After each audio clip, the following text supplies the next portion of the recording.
ኣጋጢሙ ዶ ትብልዎ እታ ካትም ኣብ ቀላይ ሚሲሲፒ መርዓውቲ ቲሞሲ ጆርደን በዓልቲ ቤቱ ሂላርን እናሓንበሱ እንከለዉ እታ ኣብ ኢድ ሂላሪ ዝነበረት ካትም ቃል ኪዳን ሸተት ኢላ ኣብቲ ቀላይ ጣሓለት ሂላሪ በዘ ሕማቕ ኣጋጣሚ ኣዝያ ጓህየት ድሕሪ 7 ዓመታት ግን ክልቲኦም መጻምቲ ምስ ሰለስተ ደቆም ኣብቲ ቀላይ እናሓንበሱ ወዲ 7 ዓመት ብኽሪ ውላዶም ሓደ ዓብ ዓሳ ይገፍፍሞ ኩሎም በዝተሓጊሶም ናብ ገዝኦም እናስሓቑ ይምለሱ ቲሞሲ ባዕለይ ምሳሕ ከዳልወልኩም ብምባል ከብዲ ናይቲ ዓሳ ጨዲዱ ከጽርዮም ዝጀመረ እታ ቅድሚ ነዊሕ ዓመታት ዝጠፍአት ካትም ናይ በዓልቲ ቤቱ ኣብኡ ጸናሓቶ እዝስ ኣይገርምን ዶ እታ ሽማግለ ሰበይቲ ኣሊስ ፕላይስ ዝተባህለት ኣደ ኣብ ገምገም ቀላይ ኮይና እናተዘናግዐት ሮጀር ላው ዝተባህለ ህፃን ይጥሕል ከም ዘሎ ድሕሪ ምስትውዓላ ተቐላጢፋ ክትድሕኖ ተጓየት ኣድሓነቶ እውን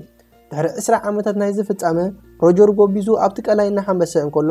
ንሓንቲ ብማዕበል ተደፊኣ እቲ ትሕል ዝነበረት ሽማግለ ብምድሓን ዘድሊ ቀዳማይ ረድኤት ገበረላ እታ ሽማግለ ከተመዝግኖ ምስ ደልየት ብፍሽኽታ ናባ እናጠመተ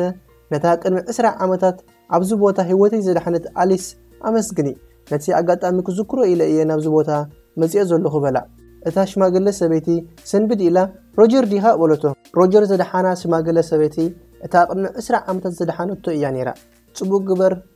ንማንም ከም ዝተባህለ እምበኣር ተመሊሱ ንረብሓኻ ስለ ዝኸውን እዩ